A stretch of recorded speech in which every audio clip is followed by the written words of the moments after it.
오늘 시간에는 성막의 비밀이라는 제목으로 하나님 말씀 증거하도록 하겠습니다. 히브리서는 유대인들에게 예수님을 소개하고 유대교를 믿었던 유대인들이 복음을 듣고 예수님을 믿고 십자가와 부활을 믿고 이제 교회를 잘 다니면서 신앙생활을 할 수 있도록 돕기 위해서 쓰여진 말씀입니다. 그래서 히브리서 말씀을 지금까지 살펴보면 처음에 제사장 이야기를 많이 합니다. 그리고 지난 시간에는 언약 이야기를 했습니다. 그리고 오늘은 성막에 대해서 말씀을 합니다. 오늘 5절 말씀을 보면 히브리서 말씀도 성막에 대해서 낱낱이 다 말할 수 없노라 이렇게까지 말을 합니다. 성막에 대해서 아마 설교를 하면 1년 동안 할 수 있을 만큼의 많은 내용을 담고 있습니다. 오늘은 제가 핵심적인 내용만 화면을 제가 보여드리면서 말씀을 좀 드리도록 하겠습니다. 앞에는 화면 한번 봐주시고요. 이것이 성막의 전체 모형도입니다. 여기에 지성소와 성소가 있죠.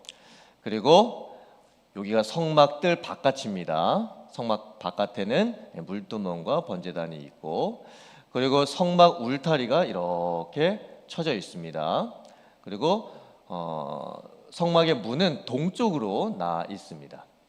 성경에 보면 100규빗, 50규빗, 또 이렇게 성막 울타리 높이는 5규빗 아주 자세하게 수치까지 정해져 있습니다. 한 규빗은 손끝에서부터 팔꿈치까지의 길이입니다. 다음 화면이요. 이것은 성막의 설계도입니다. 그래서 긴 쪽의 길이가 100규빗 45m 정도 되고, 그리고 짧은 쪽의 길이가 50규빗 22.5m 정도가 되고, 여기가 지성소지요. 여기는 성소입니다. 지성소와 성소는 성막 휘장으로 분리가 되어 있습니다. 지성소 안에는 법궤가 있고, 성소 안에는 분향단과 진설병을 놓는 상과 7 금촛대가 놓여져 있습니다. 등대가 놓여져 있죠. 그리고 성막 뜰에는 물두멍이 있고 번제단이 있고, 문은 동쪽에 나 있습니다.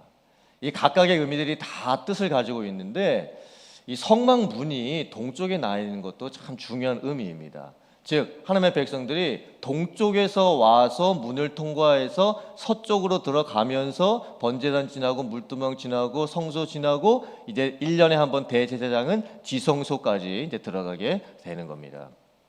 왜 성막문이 동쪽에 있을까요? 아담이 범죄했을 때에 하나님께서 아담을 이제 죄를 벌하시죠. 그러면서 서쪽에서 동쪽으로 쫓아내십니다. 그리고 동쪽 지역에 천사들, 그룹들을 두시고 불칼들을 두셔서 아담이 동쪽에서부터 서쪽으로 못 오게 하십니다. 그러므로 동쪽에서 서쪽으로 간다는 의미는 뭐냐면 하나님의 은혜의 방향으로 간다는 뜻이에요. 그리고 예수님 시대에 복음이 전해지게 됐을 때도 복음이 서진을 합니다. 이스라엘에서 그다음에 유럽 땅으로, 그리고 미국 땅으로, 대한민국으로, 그리고 더 이제 중동 땅으로 지금 계속 2000년 동안 복음이 서진을 하고 있죠. 은혜를 향해서 나아간다는 뜻입니다. 다음 화면이요. 성막을 만들 때 그 위에다가 천들을 덮는데 4개의 천을 덮습니다. 첫 번째는 세마포, 그 다음에 여기다가 모양을 새기죠. 세마포는 원래 하얀색인데 모양을 다 새깁니다. 그리고 염소 털이 있고, 수양 가죽을 붉게 물들여서 또 씌우고, 그 다음에 해달 가죽으로 씌우게 되는 거예요. 그리고 성막 이 주변의 울타리도 보면 아주 자세하게 만듭니다. 다음 화면이요. 울타리 기둥 하나를 세우는데도 아주 자세하게 하나님께서 말씀하셨습니다. 이 위쪽에는 은으로 기둥 머리싸개를 어떻게 만들고, 또 이 주변에는 이 기둥은 노수로 어떻게 또 만들며, 기둥 받침을 어떻게 만들어라, 높이는 어떻게 해라, 아주 자세하게 말씀하셨고, 그것이 긴 쪽으로 보면 기둥 20개를 놓습니다. 이 짧은 쪽에 기둥 10개를 놓습니다. 그리고 이 기둥과 기둥 사이에 연결시키는 천은 세마포 하얀 천으로 되어 있습니다. 참 이상하지요. 좀 광야에서 생활을 하는데 얼마나 먼지가 많고 진흙도 많고 모래가 많겠습니까? 근데 하나님께서 성막 울타리 천을요 하얀색 세마포 천으로 만들라고 명하십니다. 너무 상식적이지가 않죠. 금방 먼지가 묻고 더러워질 텐데 항상 울타리 그 천은요 깨끗하게 유지를 해야 되는 거예요. 정결이라고 하는 의미를 담고 있겠지요. 다음 화면. 자, 지성소 안에 법궤가 있습니다. 법궤는 두 천사가 맨 위쪽에 있고 이 부분을 속죄소라고 합니다. 그리고 옮길 때 쓰는 막대기 끼울 수 있는 고리가 있고 이렇게 막대기가 있고 이 안에 중요한 물건 3개가 들어 있습니다. 뭐가 들어가 있죠? 십계명을 적은 두 돌판과 만나를 담았던 항아리와 아론의 쌍난 지팡이가 들어 있습니다. 그리고 이것은 분향단입니다. 여기다가 이제 향을 피우게 되는 거죠. 이 의미는 성도의 기도가 하나님께 올라간다는 뜻입니다. 법궤는 하나님의 임재의 또 상징이 되겠죠. 이거는 진설병을 놓는 이 떡이죠. 떡을 놓는 상이 있습니다. 이거는 성소에 있는 거고, 그리고 7개의 금 촛대가 있는 등잔이 또 성소에 있습니다. 요거는 지성소에 있는 거고, 요 3가지는 성소에 있는 거고, 그리고 성막 뜰로 오면 제사장들이 손발을 닦는 물을 담은 이 물 항아리, 물두멍이 있고, 그리고 동물을 죽여서 제사를 드리는 번제단이 있습니다. 다음 화면요. 자, 성막이 있으면 성막 지성소에 구름 기둥이 임재를 합니다. 구름 기둥이 성막에 임재했을 때 뜻은 뭐냐면 머물라라는 뜻입니다. 그리고 이 성막에 임재했던 구름 기둥이 없어질 때가 있습니다. 그 뜻은 뭐냐? 이제 떠나라라는 그런 의미입니다. 그리고 성막을 중심으로 해서 이 동서남북 사방에 하나님의 백성들이 자기가 사는 집들, 이 텐트를 치고 있죠. 다음 화면요. 하나님의 백성들이 진을 치고 머물 때에도 아주 정확한 규칙이 있습니다. 제일 가운데 성막이 있죠. 그리고 동서남북으로 레위 지파들이 먼저 진을 칩니다. 그리고 동서남북으로 12지파가 또 이렇게 진을 치게 되는 거예요.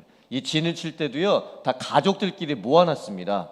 순서도 있고 규칙도 있습니다. 그러니까 성막이 제일 가운데 있는 의미가 뭘까요? 머물 때 성막이 제일 중심에 돼야 된다. 하나님이 중심에 계신다라는 뜻이죠. 자, 이제 떠날 때가 됩니다. 이제 이동을 할 때가 됩니다. 그럼 또 순서가 정해져 있습니다. 이제 서쪽에서 동쪽으로 가는 건데 제일 앞에 언약궤를 맨 제사장들이 걸어갑니다. 그리고 성막 부품들이 중간, 그다음에 성막 기구가 또 중간에 레위인들이 또 여기에 또 이걸 메고 갑니다. 그리고 요 순서대로 이사갈, 유다, 스불론, 시몬, 루벤, 갓, 므낫세, 에브라임, 베냐민, 아셀, 닷, 납달리 이렇게 12지파가 또 행진을 하면서 가는 거예요. 왜 언약궤가 제일 앞서갈까요? 하나님께서 인도하신다라는 의미겠죠. 하나님의 언약궤가 길을 찾는 거예요. 그리고 중간중간마다 레위인들이 성막 부품과 성막 기구들을 가지고 또 걸어갑니다. 이 의미는 또 무슨 의미일까요?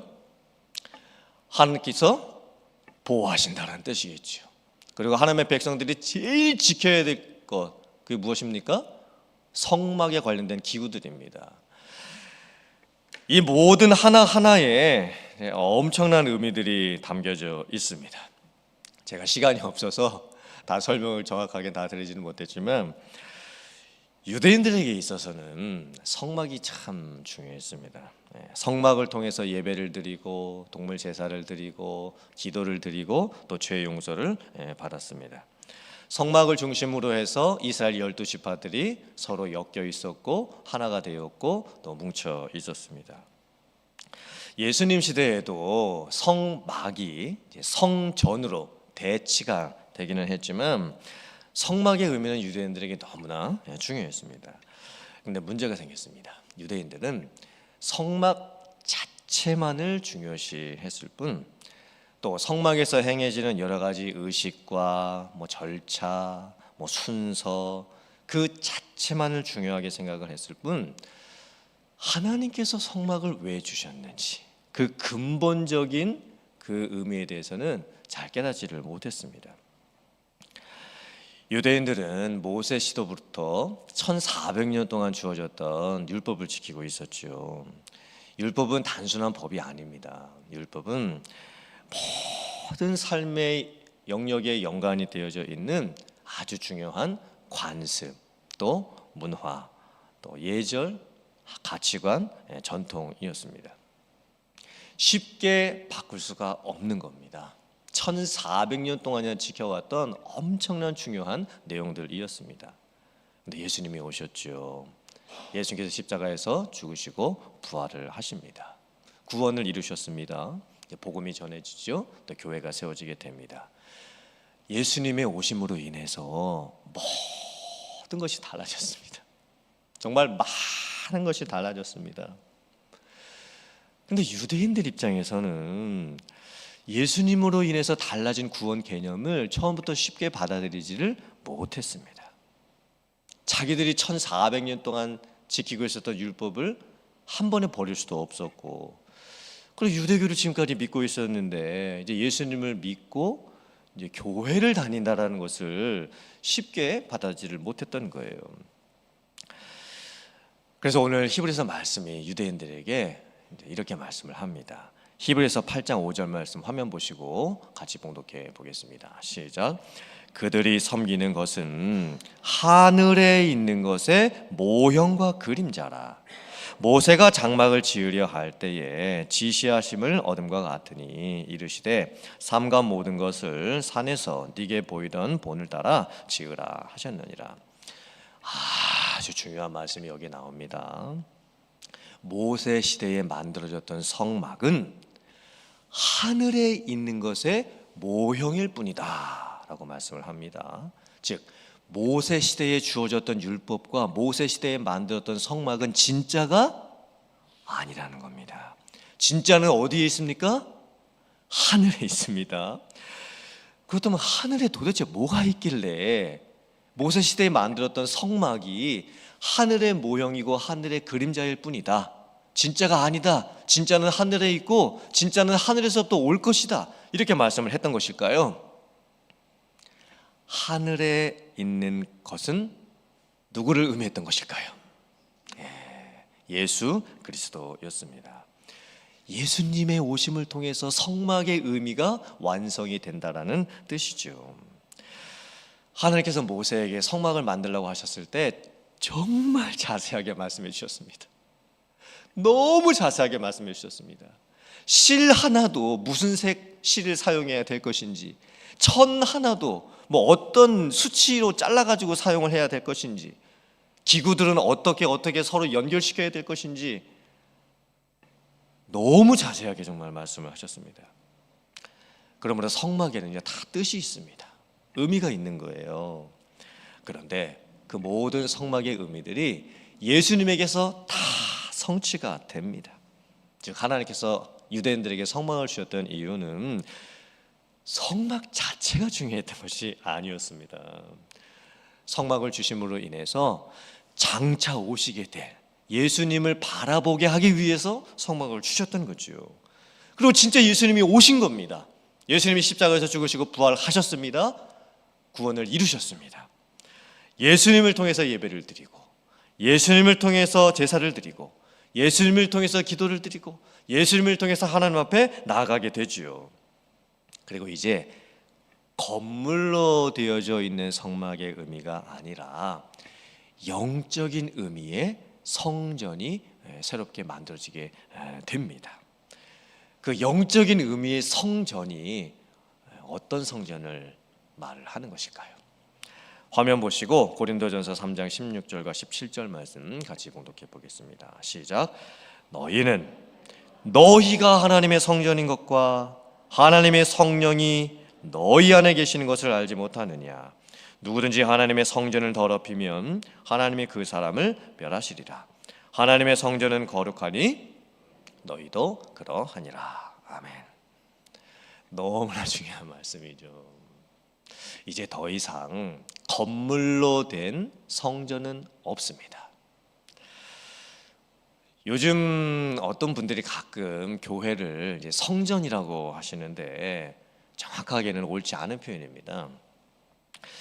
우리 가데나 장로교회 이 본당 건물 저 문 위쪽 바깥에서 보면 거기에 뭐라고 이렇게 써여져 있습니다. 뭐라고 써여져 있는지 혹시 아십니까? 여러분들 들어오실 때 우리 교회 본당 건물 그 위쪽에 벽 외벽에 뭐라고 써 있습니다. 가데나 장로교회 예배당 이렇게 써 있습니다. 가데나 장로교회 성전 이렇게 써 있지 않습니다. 가데나 장로교회 예배당이라고 쓰여져 있습니다. 더 이상 건물로 된 성전은 없기 때문이죠.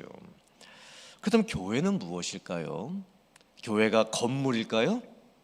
아닙니다. 교회는 예수님을 믿는 성도들의 모임이 교회입니다. 두세 사람이 예수님을 믿는 신앙의 고백으로 함께 모이면 그 모임이 교회입니다.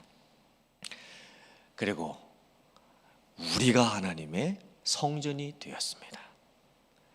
우리 안에 성령이 계십니다. 예수님을 믿을 때 모든 성도는 성령을 받습니다.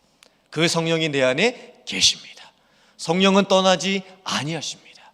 우리가 죄를 지을 때 성령께서 나로 인해서 근심하시고 또 나를 책망하시기는 하지만 나를 떠나시지는 않습니다. 영원토록 나와 함께 계십니다. 우리의 몸이, 우리의 마음이, 우리의 인격이 성령을 모시는 성전이 되었습니다. 이게 얼마나 놀라운 말씀입니까?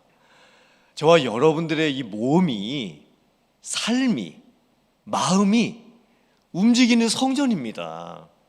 예전에는 성막이 한 자리에 머물러 있었죠. 성전도 건물로 되어 있기 때문에 움직일 수가 없습니다. 근데 신약 시대의 성전은 성전이 움직입니다. 어떻게 성전이 움직일까요? 저와 여러분들이 움직이기 때문이죠. 정말 놀라운 말씀이죠. 엄청난 변화입니다.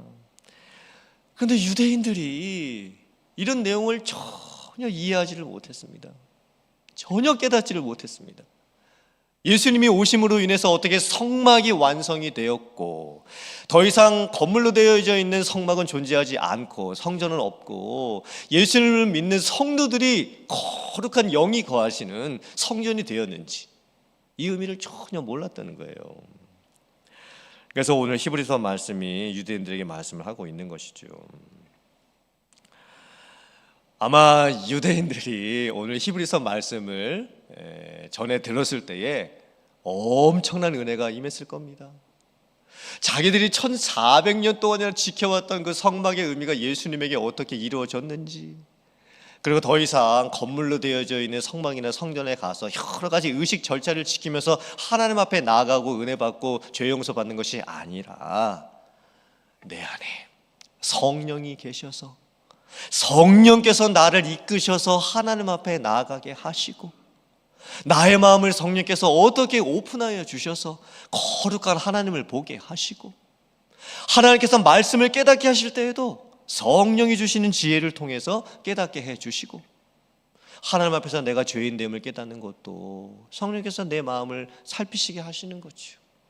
성령의 빛을 비춰주셔서 내가 얼마나 죄인인지를 하나님 앞에서 보게 하시는 거죠. 그래서 마음에 찔림이 있습니다. 마음에 애통이 생깁니다. 눈에서 눈물이 흐릅니다. 자복하고 하나님 앞에 결단하는 삶의 결단이 생기게 되는 것이죠. 예배가 얼마나 놀라운 영광의 순간입니까?